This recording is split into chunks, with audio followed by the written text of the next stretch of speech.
dahil nga sa baha na yan sa Rojas Boulevard, tumirik sa gitna ng kalsada ang ilang sasakyan. Pakakataon naman ng baha at malakas na alon sa ilang mga residente malapit sa Manila Bay. At yan ay para makahanap sila ng pwede nilang pakinabangan. Mula sa lungsod ng Maynila, nakatutok live si Dante Perelio. Dante, kamusta na dyan? Yes, Mike, perwisyo nga ang idinulot ng storm surge sa Manila Bay na pinalala pa ng high tide. Ganito ang sitwasyon sa Rojas Boulevard alas 12 ng tanghali kanina. Bagaman bahagyang tumila ang ulan, napakalakas ng hangin at patuloy ang paghampas ng malalaking alon na lumalampas sa seawall ng Manila Bay. Dahilan para bahain ang kahabaan ng Rojas Boulevard. Ang ilang sasakyan tumirik sa gitna ng kalsada, kaya naman usad pagong ang daloy ng trapiko sa lugar hanggang nitong alas 3 ng hapon. Ang ilan naman nating kababayan na imbis pumunta sa mas ligtas na lugar, nakuha pang tumambay sa seawall. Ang iba, nag-swimming pa.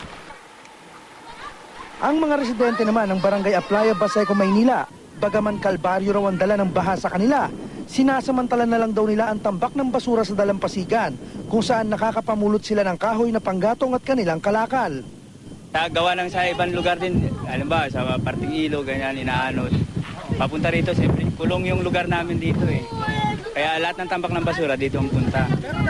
Kanina po, biglang tumaas yung alon. Tapos dumako na po dito. Yun, ganito na po ang nangyari. Nagbaha na. Sa kabila ng masungit na panahon, ang mga mangingisdang ito pumalaot pa rin sa Parañaque. Sinamantala rin ng mga kabataan ang pangangalakal ng mga basurang inanod. Kalakal po. May benta. Di pa delikado? Hindi naman po. Kasi po sanay na po kami rito. Magkano yung napagbebentahan nyo dyan? Minsan po 35, minsan 37. Anong ginagawa niyo sa pinagbentahan?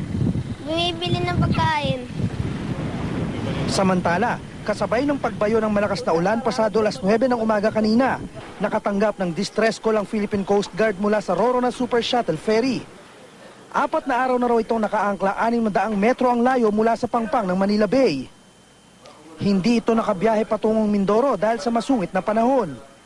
Nagkulang na raw ang supply ng tubig at pagkain ng crew nito kaya kailangan ng tulong.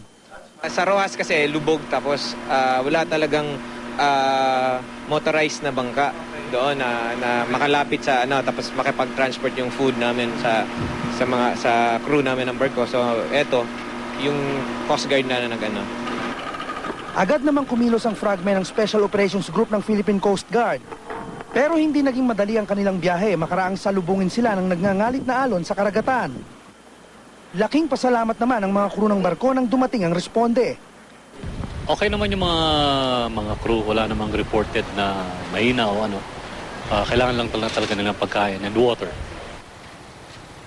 Mike, kung sakaling gaganda nga ang panahon bukas ay inaasahang makakadaong na sa pantalan yung na-stranded na barko at huhupa na rin yung mga binahang lugar. Mike? Kanina, Dante, sa kinatatayuan mo, nakikita namin may mga paalon-alon pa, pero mukhang malaki ng kaibahan ng alon dyan ngayon, pati siguro ng panahon, pati na yung mga kalsada, kung may tubig man. Kumpara nung kaninang umaga sa kasagsagan, nung paghampas ng mga alon, Dante? Tama ka, Mike, doon sa bahagi ng Rojas Boulevard ay humupa na yung baha. Dito naman ay mas mababa na nga yung alon kumpara kanina, pero nananatili pa rin malakas yung hampas ng alon. Yun nga lang ay hindi na kasing taas kanina ng halos sa ating pagtansya ay nasa halos kalahati ng tangkad ng isang puno ng nyog. Mike? Umuulan pa ba dyan, Dante? Hindi na, Mike. Maayos na ang panahon dito. Yun nga lang, sobrang lakas talaga ng hangin. Maraming salamat, Dante Perelio.